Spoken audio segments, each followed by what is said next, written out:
So let's start with tip number one, the metaverse. You may well have read about this recently in the news, where it says Facebook is hiring over 10,000 people across Europe to be able to create this massive metaverse. Well, what on earth is a metaverse? Some of you might be thinking.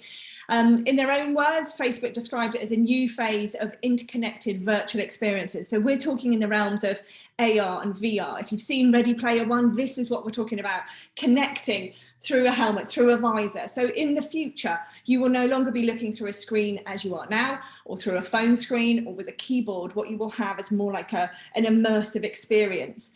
There's people who are looking at creating these glasses, as you can see the bottom left here, so you can have and put these on instead of looking at your phone when you are searching and finding out where to go on a map. You will be able to put these glasses on and they will be immersing it. So welcome to the metaverse, an alternative digital reality, or maybe a combination of reality and digital reality, that AR and VR. It's a place where that people will go to play and to socialize.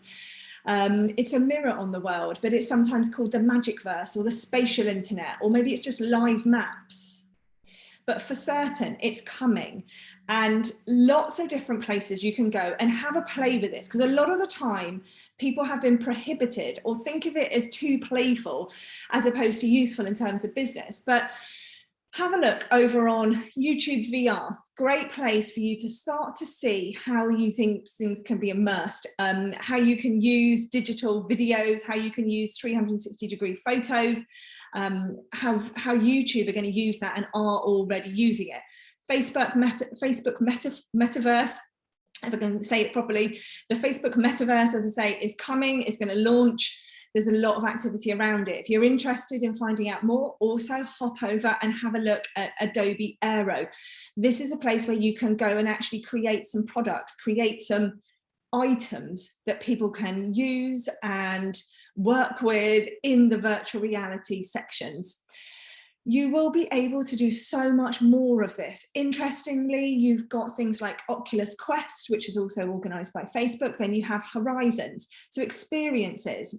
What Microsoft are looking at is AltSpace VR, which is here in the middle. So where people are currently doing a combination of working from home and going into the office, what you will be able to do in AltSpace is to be able to combine that immersive office experience. So even if you are remote, you put your visor down and be able to go. Now, how on earth does this work and help anyone within the tourism business? So let's just focus on that particularly to start off with. The benefits of virtual reality in tourism. Well, first of all, look at the stat at the top from Insistia. 13% of people, when asked, this was done in the last 6 months, they said 13% of people said we will be willing to pay to travel related in VR content.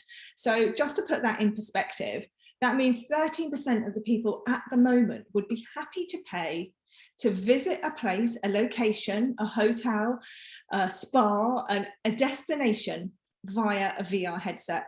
Nearly 40% would not use VR as a source of information for travel or tourism. However, 50% would use the service if it was provided for free.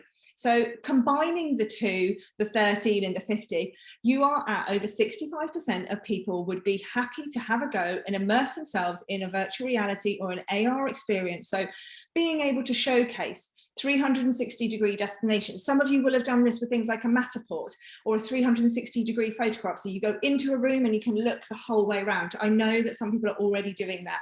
This is going to grow and become a lot quicker and slicker to be able to do. Creating memorable and unique experiences. Particularly, I want to focus on senior travel. There's a lot of this if you want to find out more over on YouTube, but providing travel experiences to those that cannot travel. If anything that COVID has taught us over the last 18 months is we all want to travel, but we want to be safe. We all want to experience locations and places, but we don't want to be able to put ourselves or our health at risk.